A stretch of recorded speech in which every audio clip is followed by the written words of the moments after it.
yang nama Jul. Jul, berarti Pak Jul ya? Jul boleh. Pak Jul ini asalnya dari mana nih Pak? Kalau saya sendiri sih lahir di kota Subang, yaitu kota Nanas. Itu. Kita ngobrol-ngobrol dulu aja nih ya Pak ya? Ya boleh. Kalau saya dengar kan Pak Jul ini berarti mulai ngikut merintis Pak ada training ke rumah-rumah. Ya, kalau soal itu betul. Makanya saya kenal beliau itu dari tahun 2014. Dia punya keinginan dan tekad yang kuat untuk punya bengkel tentang 28 tentang detailing ini. Tuh. Itu udah dari awal berarti ya? Pasti dari awal, makanya kita udah tahu banget tentang beliau. Beliau itu benar-benar ngerti banget soal lapangan. Makanya saya asalnya ragu, tapi berhubung dari hari ke hari dengan semangatnya beliau, saya tertarik. Karena apa? Karena selama ini apa yang saya inginkan di bidang detailing itu ada di diri beliau. Ya, makanya jadi cocok lah jalurnya. Makanya saya ngikut beliau. Jadi Pak, ini selain jadi pemimpin dalam ini, dia itu juga jadi ini guru buat karyawan-karyawan. Ya, benar sekali itu. Untuk kira-kira udah lama nih ya kerja di 28 Detailing? Kalau saya sendiri udah 6 tahun ikut beliau, makanya saya tahu banget apa yang dia inginkan, apa yang beliau inginkan itu benar-benar saya ikuti dari benar-benar dari titik sampai sekarang udah besar sekarang itu. Saya juga asalnya gimana ya, pikirannya nggak sedikit gimana gitu, nggak percaya gitu.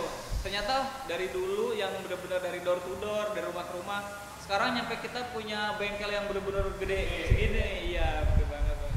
Kita udah lama ya Pak, pasti ada sisi sukanya nih. Mungkin dari Pak Juli dari awal diriin 28 dari hingga seprofesionalnya itu pasti ada dong.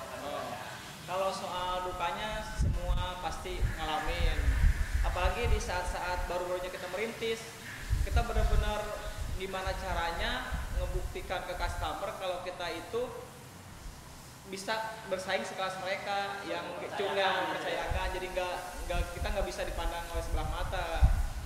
Bahkan dari libur pun dulu pertama kali kita libur nyampe 3 minggu kita nggak sempet libur. Yang penting kita gimana caranya ke customer mempercayakan bahwa hasil kita itu sanggup bersaing dengan bengkel-bengkel yang di luar sana gitu. Jadi untuk mempercayakan bahwa pelayanan di 28 Detailing ini sangat memuaskan. Sangat memuaskan. Makanya apapun juga pasti butuh perjuangan. Betul. Kalau yang kita sendiri kalau sukanya apa nih? Sukanya udah nggak bisa saya ucapkan lah. Dari pertama saya merintis sama beliau, dia benar-benar percaya sama lapangan, ngerti lapangan. Pokoknya apapun keinginan, kebutuhan di lapangan itu dia benar-benar langsung.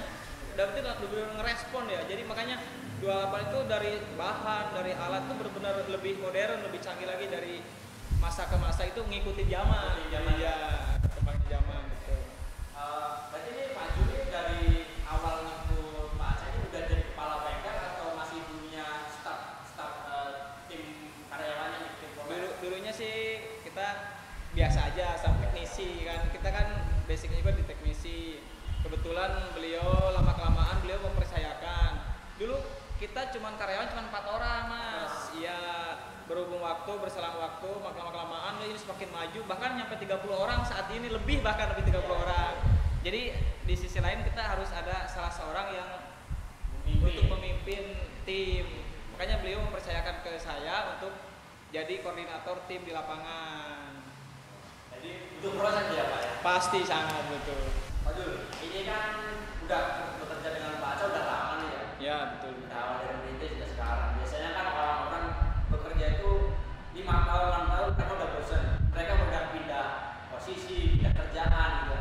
Apa nih yang bisa membuat Pak Jul tetap bertahan dan bangga gitu bisa bekerja di 28 Detailing ini? Kalau buat saya sendiri pernah di tempat-tempat lain beda banget di 28. Di 28 selain kita ngajarin teknisi terus, tapi kita benar-benar ngajarin dari sifat disiplin, kejujuran, ke keluarga. Di sini benar-benar ditingkatkan. Jadi cuma hanya belajar teknisi, di sini enggak. Kalau di sini benar-benar waktunya kerja, kita kerja, waktunya istirahat, waktunya kita santai. Jadi bertanggung jawab. Repot ya. Di sini bersifatnya benar-benar profesional. Jadi anak-anak yang dulunya datang kemari dengan malas-malesan, dengan nggak disiplin, sekarang ada perubahan disiplin gitu, on time pada waktu-waktu jam kerja, tepat waktu intinya. Iya, selain bekerja di sini juga melatih tentang kedisiplinan. Nah pasti di sini itu etika, kejujuran, sikap sopan santun itu benar-benar diterapkan di sini. Jadi cuma nggak hanya teknisi. Makanya saya pilih 28 itu lain dari yang lain karena itunya. Kalau tempat lain kan cuma teknisinya aja. Kalau di sini kekeluargaannya juga lebih kuat. Iya, jadi nggak harus ditekan harus kerja. Beda dari yang lain di sini. Nah, Pak Jul, ini kan Pak Jul udah lama ya menjadi beberapa kerja dari dunia seorang teknisi yang sekarang menjadi kepala bengkel gitu kan. Pasti ada tantangannya dong sebagai seorang kepala bengkel walaupun dulu sebagai teknisi. Nah, tantangannya ini kira-kira dari Pak Jul ini apa nih? Kalau soal tantangan kita pasti ada. Soalnya kan dengan waktu yang lama kita dulunya dari teknisi dan sekarang kita ada kemajuan. Makanya tantangannya kita benar-benar harus lebih maju lagi dari satu tingkat ke tingkat yang selanjutnya. Jadi di sini juga semua teknisi itu nggak diajarin cuman teknisi kerja, tapi di sini juga dikuatkan dengan sifat kekeluargaan, kejujuran, etika sopan santun. Nah, makanya saat itu di sini itu benar-benar percaya ke 28 itu begitu. Jadi nggak hanya memikirkan kerja. Ya nggak memikirkan upah gitu. Berarti setiap karyawan atau setiap teknisi itu bisa naik jabatannya seiring berjalannya waktu. Ya. Kalau dia punya ide ya Pak. Ya kalau di sini itu semua teknisi itu dikasih kesempatan untuk lebih maju lagi. Soalnya kan dengan kita terus-terusan di teknisi otomatis kan semakin kita tua tenaga semakin berkurang. Jadi makanya di sini tuh dikasih kesempatan untuk lebih tingkat lagi, untuk lebih maju lagi. Apalagi udah berpengalaman. Apalagi yang udah berpengalaman. Intinya ibaratnya jadi pokoknya 1 tingkat, 2 tingkat berjenjang karir intinya di sini itu. Jadi beberapa motor detail ini sangat bagus sekali. Antara dari segi teknisi, oke. Terus selain dari segi teknisi, beberapa detail ini sangat menunjukkan dari kekeluargaan, tentang kepercayaan dan proses kerjanya, terus diajarkan tentang disiplin, tanggung jawab, itu semuanya diajarkan di beberapa detail ini. Ini Pak Jul, untuk pertanyaan terakhir sebelum kita selesai bincang-bincang pada siang hari ini.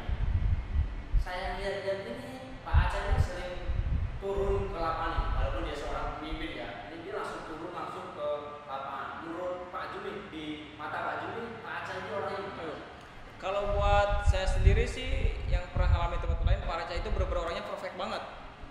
Perfect terhadap hasil. Dia benar-benar gak mau hasil itu benar-benar mengecewakan customer. Dia kalau buat kita di teknisi nih, dia orangnya lebay. Dalam arti lebay itu bukan berarti lebay yang hal negatif. Lebay untuk kebaikan, lebay untuk mempertahankan kondisi dari cacat itu ya. Pokoknya mobil yang kita kerjakan itu benar-benar jangan nyampe cacat. Sedikit pun ada goresan atau apa jangan sampai ada.